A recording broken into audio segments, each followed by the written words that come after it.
très heureux d'avoir cette occasion de rencontre avec vous, les encadreurs, l'administration de l'école normale, Saadou Galadima, les élèves aussi certainement, pour que, avec vous, nous puissions faire le point de cette grande réforme que nous avons mise en chantier à travers la décision que nous avons prise et que j'avais annoncée déjà pendant la campagne électorale, de faire en sorte que nous inscrivions dans nos écoles normales des élèves qui ont le niveau qui leur permettra d'avoir les qualifications dont nous avons besoin pour nos enseignants à l'avenir, tirant en cela la leçon évidente qui s'imposait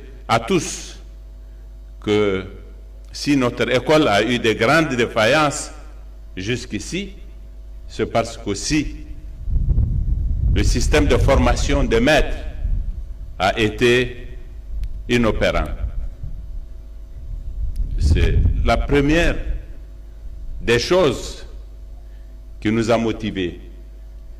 Nous nous sommes interrogés et nous nous sommes dit que la réforme que nous devons opérer doit se situer à ce niveau.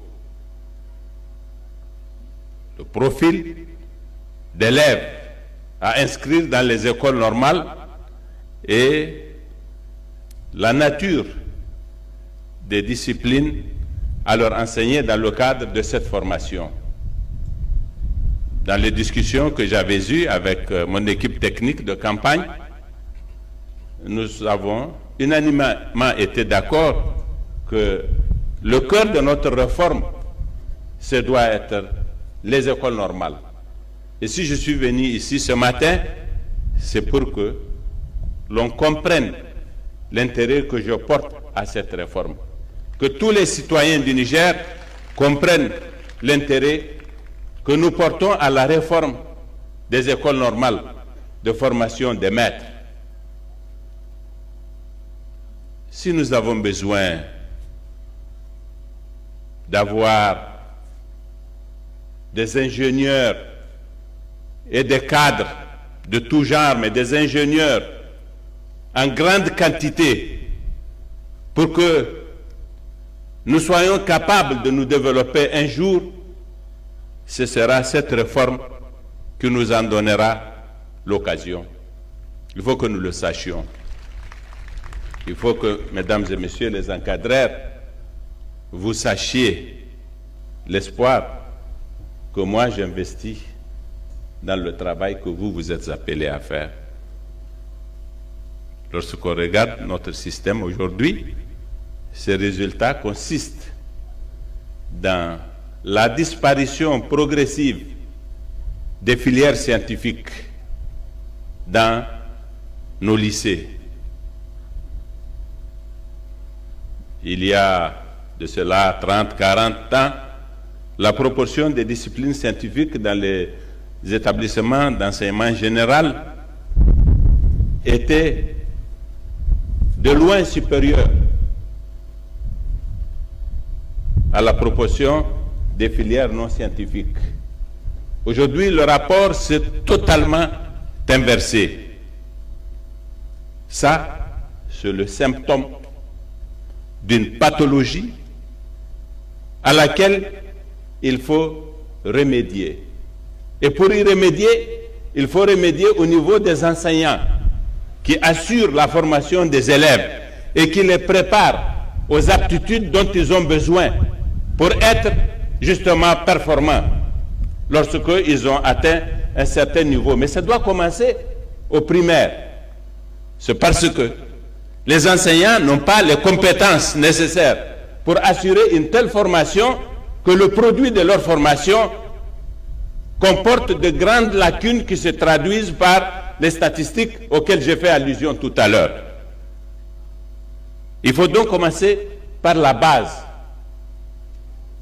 Il faut que les enseignants que nous déploierons dans nos classes, en commençant par le primaire. Je commence par le primaire, mais nous allons faire la même réflexion à un autre niveau, plus élevé par la suite, jusqu'au niveau supérieur. Mais la base, c'est ça qui est déterminant. Un élève, il sera ce qu'il a été au CI, au CP, au CE1, selon qu'il a acquis des connaissances qui lui ont permis d'assimiler ce qui était inscrit à son programme à ce niveau-là en termes d'apprentissage, de lecture, de calcul, ou qu'il n'a pas acquis ça, il sera quelqu'un qui sera performant ou ne le sera pas du tout.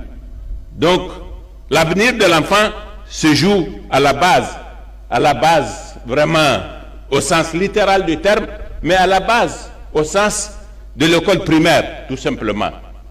Et c'est pourquoi nous nous sommes dit que, en prenant nos élèves avec le niveau du BPC tel qu'il est aujourd'hui et en leur donnant une formation pour être enseignant du primaire pendant une seule année, nous avons un produit qui ne donnera aucun résultat.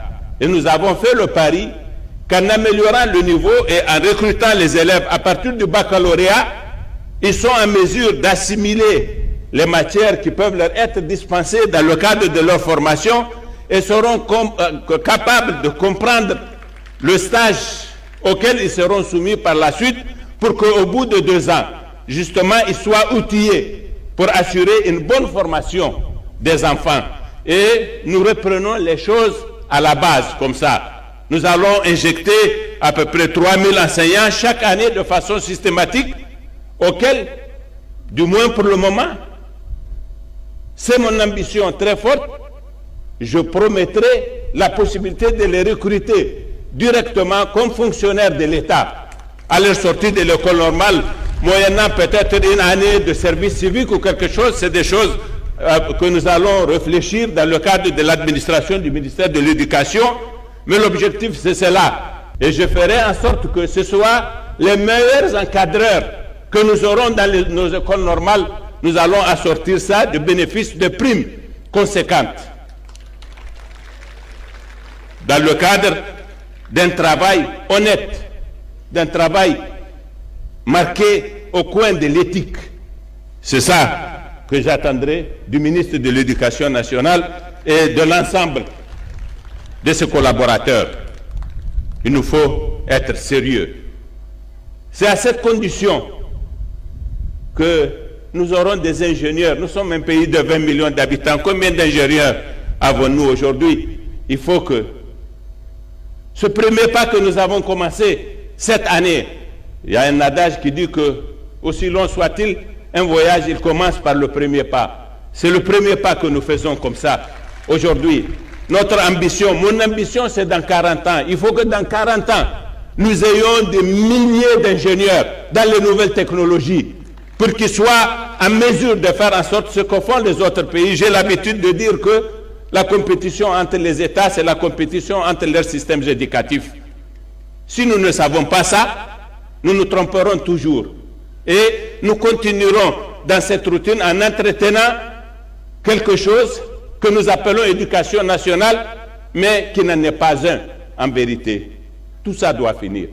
Ce doit être notre ambition. Et ce doit être l'ambition de tout le monde, parce qu'il s'agit tout simplement de notre avenir et à la limite même de notre honneur et de notre dignité. Parce que les humains étant égaux, il n'y a pas de raison que certains soient plus pauvres que d'autres.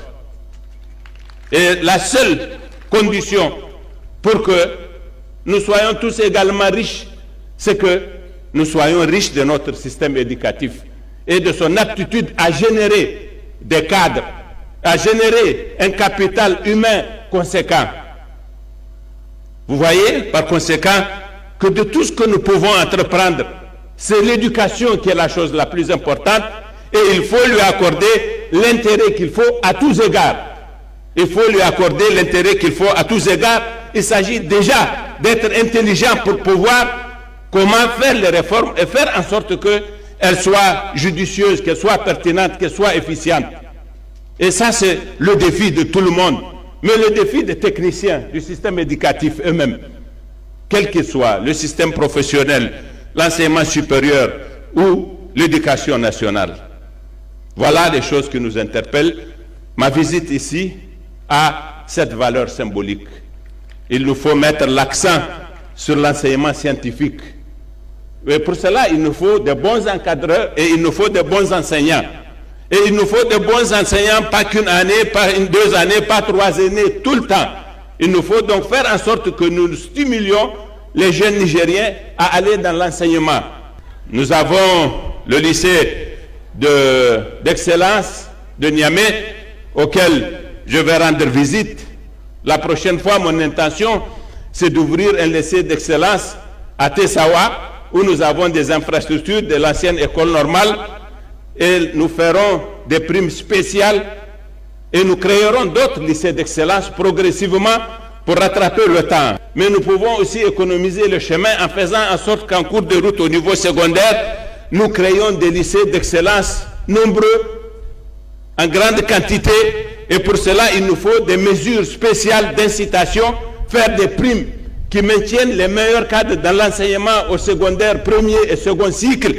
Voilà des formules sur lesquelles je n'ai pas des idées précises, mais des formules inévitables par lesquelles nous passerons pour faire en sorte que nous captions les meilleurs des cadres dans le système éducatif, que nous formions nos enseignants qui soient compétitifs, qui soient performants et qu'ils soient un grand capital qui va justement faire la décision dans l'avenir de notre pays.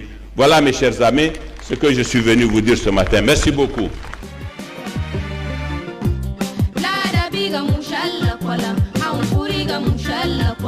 ilimi ga mushalla kwal